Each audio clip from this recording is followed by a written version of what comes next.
अस्सलाम वालेकुम। जैसा कि आप लोग जानते हैं कि हम कुरान का लफ्ज़ी तर्जुमा सीख रहे हैं। आज हमारी अल बकरा की आयत नंबर 3 है। इन अल्फाज को आप मेरे साथ दोहराइए और मौर्रा कुरान में से इसका ट्रांसलेशन कीजिए। अल्लज़ीना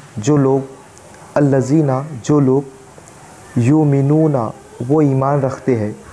यहाँ ये पेश यू के मायने हम वो लेंगे, युमिनूना वो ईमान रखते हैं, बिलगैबी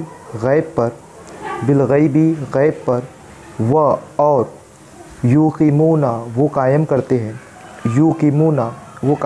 हैं, अस्सलाता नमाज व और मिम्मा इससे जो रज़क़नाहुम हमने उन्हें रिस्क दिया, युनफ़िक़ून वो खर्च